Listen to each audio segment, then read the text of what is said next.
Okay, we've seen that y equals ax squared plus bx plus c gives you a function f of x, whose graph can be constructed from the basic squaring function using a vertical stretch by factor a horizontal shift negative b over 2a, and a vertical shift that we haven't yet determined. Well, let's see what the logic is here. The vertical shift is the y-coordinate of the vertex, because when you stretch and then shift a parabola, the vertex shifts as the horizontal shift tells you, and then it shifts as the vertical stretch tells you. Vertical shift, and I think I said the wrong words, but the horizontal shift, the vertical shift, tell you where the vertex is going to go. Whatever the horizontal shift is, whatever the vertical shift is, those are going to be your coordinates of the vertex. So, vertical shift is the y-coordinate of the vertex. Vertex lies on the axis of symmetry, and the axis of symmetry is x equals negative b over 2a. It follows that the x-coordinate of the vertex is negative b over 2a. So to get the vertical shift, which is just the y-coordinate of the vertex, you plug the x equals negative b over 2a into your f of x function. Now we could do that with symbols.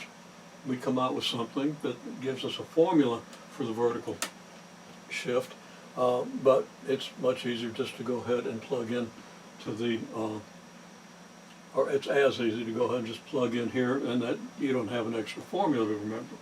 So, for example, if f of x is x squared plus 4x plus 1, vertical stretch factor is 1, meaning that if you have the graph, you don't have to vertically stretch it.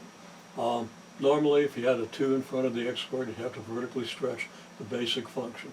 And implicitly, this white function with negative 2 here, I didn't have it labeled a 4, but negative 2 would be here, 2 would be here, this would be 4. There's your basic squaring function. So we vertically stretch by a factor of 1, so we still have x squared. Horizontally shifted, negative b over 2a, b is 4, negative b is negative 4, a is 1, so 2a is 2, negative 4 over 2 is negative 2. That's very straightforward calculation. So now we calculate the y-coordinate of the vertex by taking the x-coordinate and plugging it in, which will give us y.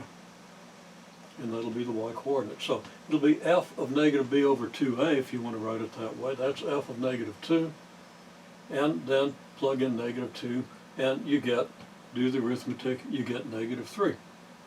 So that the y-coordinate of the vertex is negative 3. Okay, well, first of all, your horizontal shift is negative 2. You take the graph, you shift it negative 2 units, and now the vertex is here at negative 2, 0. Then you figure out the y-coordinate of the vertex, negative 3.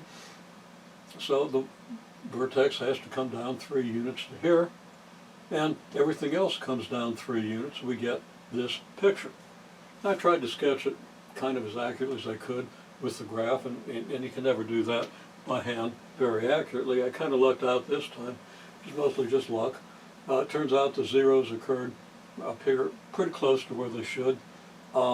So we calculate the zeros of the function, just to test whether we did a good job of shifting our graph to the left and down. If we did, then the zeros ought to be about here and here. We could estimate these and then compare with the actual zeros. To get the zeros, we simply plug in to the quadratic formula. I believe we get negative 4 plus or minus the square root of 12, all divided by 2. The negative 4 over 2 gives you the negative 2. Square root of 12 is about 3.4. So we divide 3.4 by 2, and we put a little wiggly here to indicate this is an approximate value. And then that equals 2 plus or minus 1.7. Negative 2 plus 1.7 is negative 3. Negative 2 minus 1.7 is negative 3.7. And it's plausible that this is 0.3, and this is negative 3.7. Okay, so at this point is negative 0.30. This is negative 3.70. Now the graph actually should have been a little wider. Point 3 is going to be a little closer than this to the origin, but we did a plausible job with the graph, and we would get plausible estimates of our zeros from the graph.